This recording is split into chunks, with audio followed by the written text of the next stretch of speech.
As a resident of Colorado, what do you think that your impact is on the ocean? Oh gosh.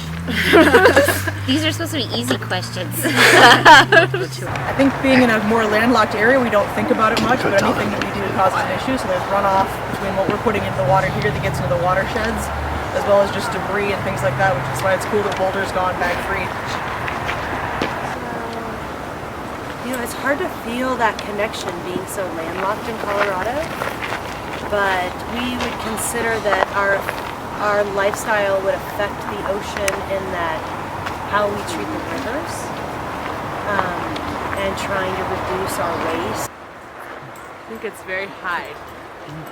I think because I still eat tuna and other fish products.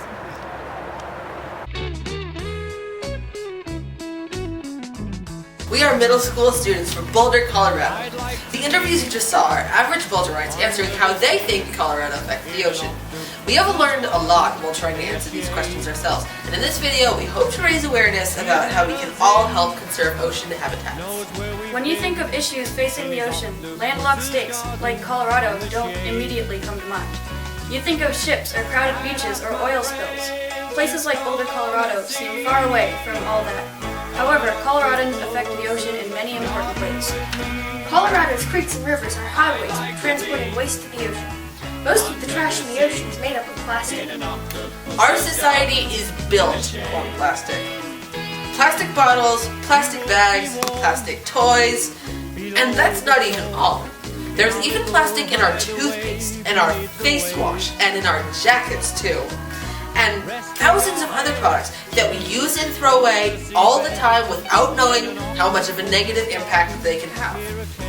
It's easy to imagine plastic trash from coastal cities ending up in the ocean, but from landlocked states 1,000 miles from the ocean, trash everywhere gets blown around until it settles in creeks, rivers, and other waterways where it makes its way to the ocean.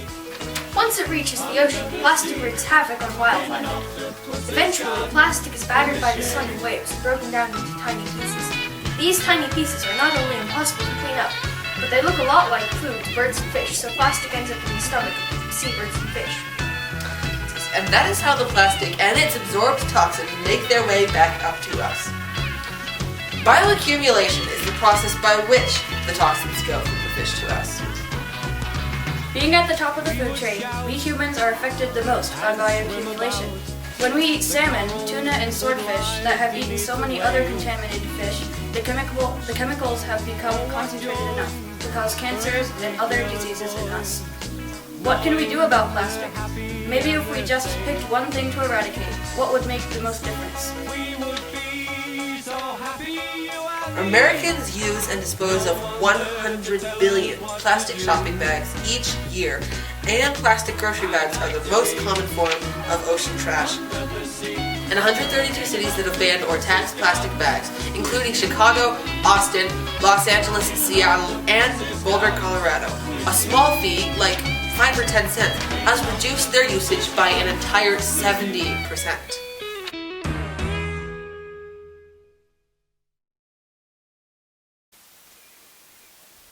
Great, so we've solved the problem! Not quite.